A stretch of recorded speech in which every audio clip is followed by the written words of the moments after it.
For change to happen, we need to build a culture of innovation. So let's look at the definition of innovation and then culture and determine what is a culture of innovation. What happens in a culture of innovation? And then we will have a discussion and surrounding how can we build this ideal culture that supports innovation. So we talk about innovation as the act or the process of introducing new ideas and definitely solutions to problems. So that's innovation. And then the culture is the way of thinking, the way we behave, the way how our organization actually operates. That's the culture, the way we do things. And in order to build a culture of innovation, there needs to be a nurturing environment. And it has to be one that continuously introduces new ways of thinking in order to solve problems and to capitalize on new opportunities.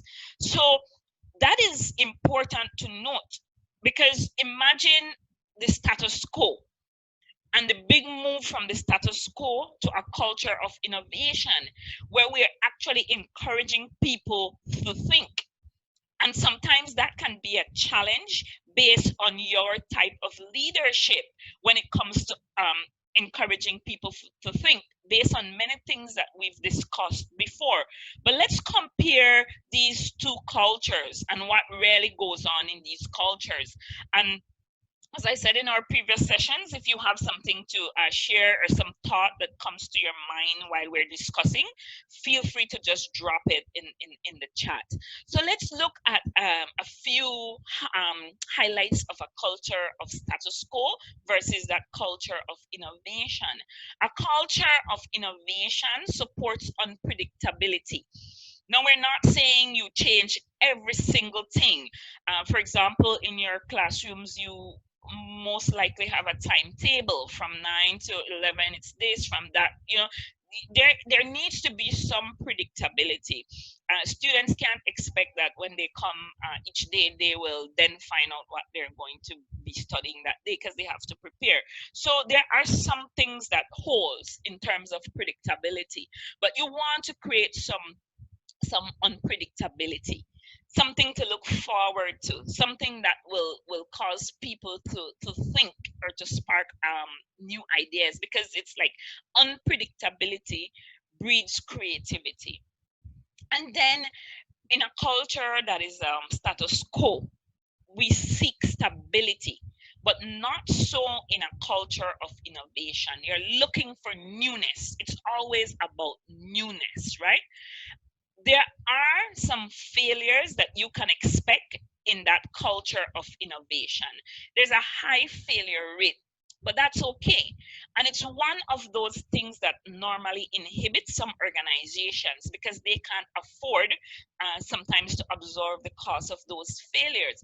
But it is with failure that we learn, just as Thomas Edison, and he will tell you that he tried 1,000 times before he was finally able to get the light bulb going. And he did not call it failure. He said, I did not fail 1,000 times. I found 1,000 ways that would not work. So in innovation and in a culture of innovation, there are trial and errors. You don't go in knowing all the answers. You go in with a hunch, with an idea that you think will work, and then you build on it.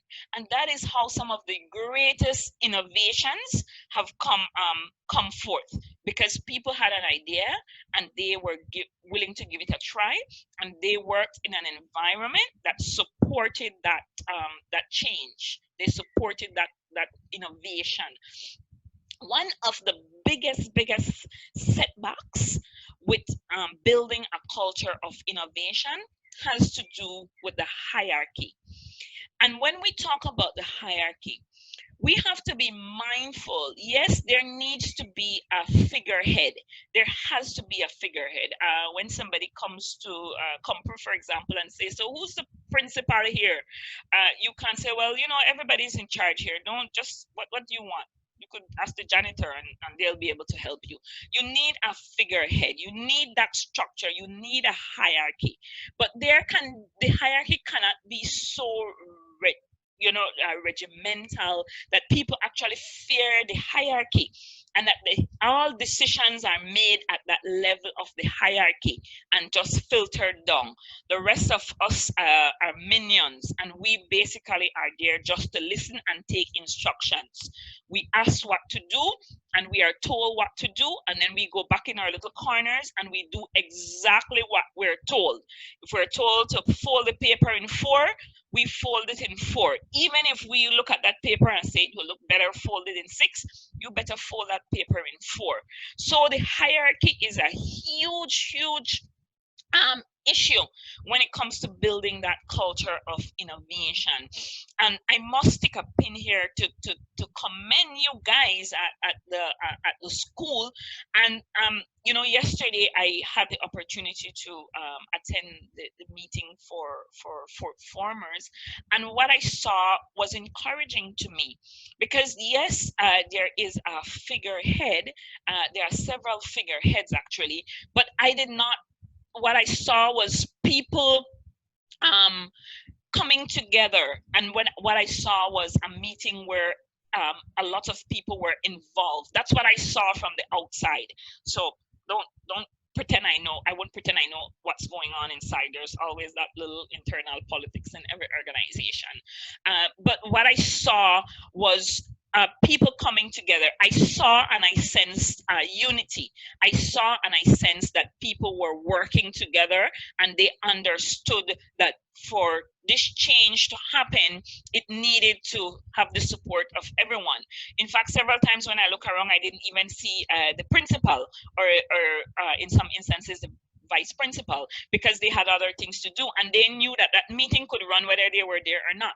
And that's one of the things that would support a culture of innovation, when you allow your people to take charge. You need to do this as a leader, even in your classroom where you have your students. You need to be allowing them to take charge of certain situations, so that they know that it doesn't matter whether you're there or not, things will continue to run smoothly. If as a leader we insist on micromanaging and controlling everything and everybody, be prepared for a miserable term as a leader, because people will just sit back. Your own people, they will sit back and wait for you to fail, and they will not support you because they feel that you have shut them down. And so innovation and ideas, new ways cannot thrive in that culture. As leaders, even as teachers, understand that when people question us, oftentimes it's not challenging us. It's because they see a different way. And as an individual, you will see one way. Maybe you will see a few ways. But imagine if you were to put everybody together and you look at the different ways, things will emerge that you did not consider. So when people ask questions, be open to those questions and to explore the ideas coming from others. And if and when those ideas succeed, give credit where credit is due. Do not take credit for others' innovative ideas. Be willing to stand by them and say, Miss Barrientos is excellent at this, and this is her work. Because at the end of the day, it's the organization that gets the kudos. It's not, even if the individual name is attached to it, you as the leader of that organization gets to also celebrate the success of that organization. So those are some things. It's really important that we break the hierarchy in some of these organizations that are operating under a status quo, because change cannot happen, innovation cannot happen in that hierarchy, in that bureaucracy where every single thing, you cannot move unless you check with the figurehead. It will not work. And as your organization grow, it's even more difficult to be able to have those checks and balances. And as a leader, it's hard. You don't want that on your plate to start off with. You don't want that. You want people to, yes, keep in touch and report, but you don't want to stifle creativity, right?